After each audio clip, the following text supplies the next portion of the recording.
في يوم من الأيام دخل دانيال على باباه بيقول له أنا عايز أسألك سؤال عن مامتي. هي ماما كانت بتحب الموسيقى؟ تجاهله باباه وقال له روح نام. بيزعق دانيال وبيقول له ما تقولي حاجة ولا أنت هتضحك عليا. بيقوم باباه بيزعق له جنب بيقول له يلا روح نام حالا. بيمشي دانيال والمدرسة ولا على بالها بتفتح الباب لقت دانيال في وشها بيقول لها أنا سبت البيت. فبتقول له هو أذاك ولا عمل لك حاجة؟ فبيرد عليها بيقول لها لأ. فبتسأله بتقول له هو أذى كمان مامتك عشان كده هي سابتك؟ فبيقول لها لأ أنا في الحقيقة مامتي ماتت. فبتعتذر له بتقول له ما تعرفش إمتى؟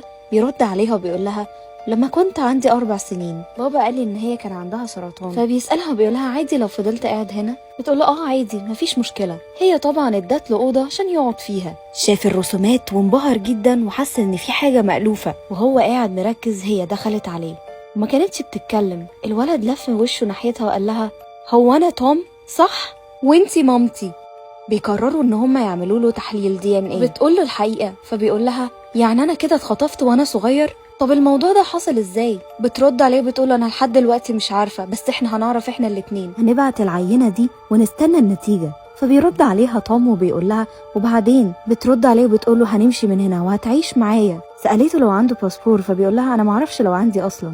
بيخش بابا دانيال عشان كان بيحاول يصالحه وبعدين بيكتشف ان دانيال مش موجود وان دي مجرد مخدة. بابا دانيال بيكون عارف ان المدرسة دي اصلا تكون مامة الولد اصلا بس مش عارف لحد دلوقتي هي عارفة الموضوع ده ولا لا. في نفس الوقت هي بتروح لمجموعة من العصابة اللي بيعملوا ورق كده تحت السلم بتقول لهم ان هي كانت عايزة الشهادة طلبتها منهم عشان تعرف تشتغل مدرسة. تطلب منهم كمان ان هي عايزة باسبور لطفل بسن 14 سنة. بترجع على البيت وبتنادي على توم بس مش بتلاقيه. بتلاقي ورقة وبتقول أنا هروح البيت بسرعة قبل ما يلاحظ إني ما كنتش موجود. تاني يوم بابا دانيال بيعدي عليها على المدرسة بيقولها أنا عايزة أتكلم معاكي. فبتوافق وبتقول له هو دانيال كويس؟ أصله هو ما قدمش في مسابقة الموسيقى. بيقول لها أيوة هو كويس. كمان بيقول لها إن دانيال عايز يشوفك قوي. إيه رأيك إن أنت تيجي عندنا شوية؟ بتسأله في الطريق هو إحنا رايحين فين؟ رد عليها وقال لها إحنا هنخرجك بس إحنا مش هنقولك دي مفاجأة. بيقفوا وبيوصلوا عند بيت وبيقول لها تعالي هو هناك. الراجل بيحبسها في البيت وبيقول لها احنا الاتنين شكلنا عندنا اسئله ومحتاجين نجاوب عليها. انتي فاكره دانيال ابنك صح؟ على فكره البيت مقفول. كمان بيقول لها هو انتي فاكراني هسكت وانا عارف انك بتحاولي تاخدي ابني؟ بترد عليه وبتقول له ده ابني انا. بيقول لها ابنك مات يا جودي.